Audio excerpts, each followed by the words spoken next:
లోక్సభ సమావేశాలు మొదలయ్యే ప్రత్యక్ష ప్రసారంలో చూద్దాం.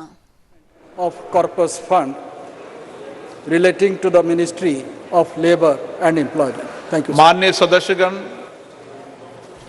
नई व्यवस्था है और नई व्यवस्थाओं में टेक्नोलॉजी का भी प्रयोग किया है। इसलिए मेरा आग्रह है, आज सुबह भी 10 बजे से टेक्नोलॉजी के बारे में सिखाने के लिए सभी माननीय सदस्यों से आग्रह किया था।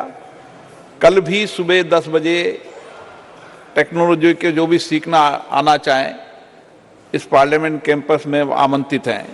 टेक्नोलॉजी के कारण कुछ चीज़ें हो सकती है, आपको आवाज़ कम आए उसको ठीक कर रहे हैं। नए घर में आते हैं तो नए परिवार में आते हैं तो आप सब समझते हैं चीज़ों को।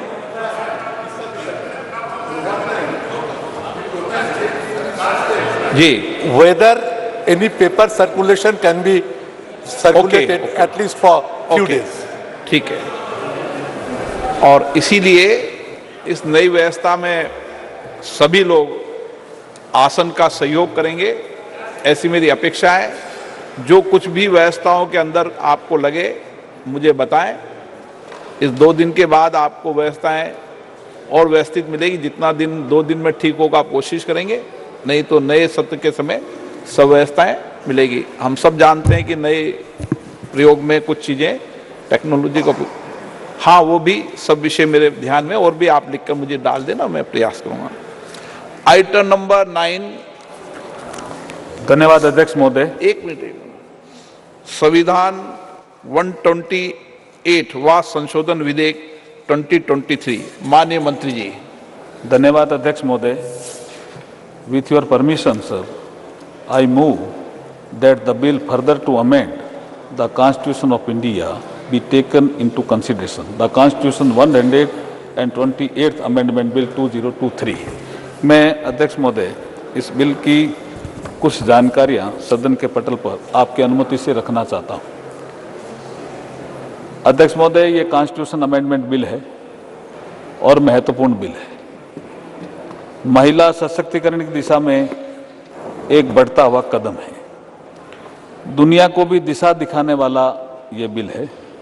अमृतकाल की बेला में भारत को विकसित भारत बनाने की दिशा में एक महत्वपूर्ण कदम बढ़ाने वाला भी ये बिल है।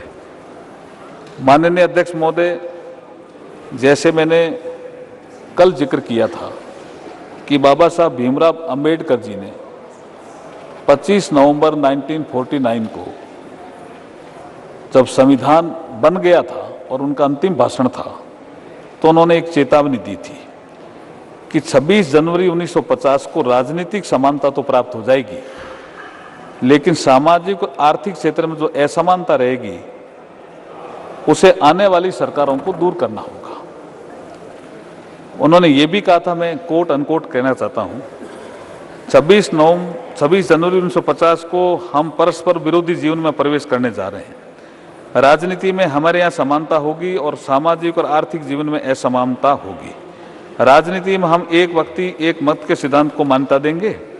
हमारे सामाजिक आर्थिक जीवन में हम अपनी सामाजिक और आर्थिक संरचना के कारण एक व्यक्ति एक मूल्य के सिद्धांत नकारते रहेंगे।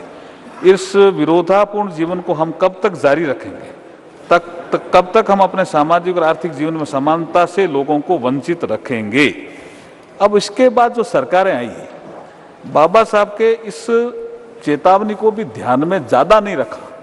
ऐसा नहीं है कि उन्होंने योजना नहीं बनाई सामाजिक आर्थिक समानता लाने की, लेकिन जैसे ही 2014 में नरेंद्र मोदी जी आते हैं प्रधानमंत्री के रूप में देश में, उसके बाद से सामाजिक आर्थिक असमानता को दूर करने के लिए बहुत सी योजनाएं बनाते हैं, जिसका कल मैंने कईयों का जिक्र किया। बहुत सी योजनाएं जिसमें महिला सशक्तिकरण की योजनाएं भी सम्मिलित है।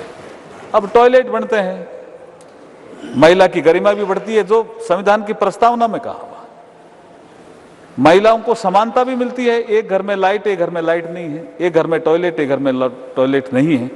तो ये समानता लाने का अधिकार महिलाओं को सबसे ज्यादा 2014 के बाद इसने स्केल भी बढ़ाया, योजनाओं में बजट भी बढ़ाया और स्पीड भी बढ़ी।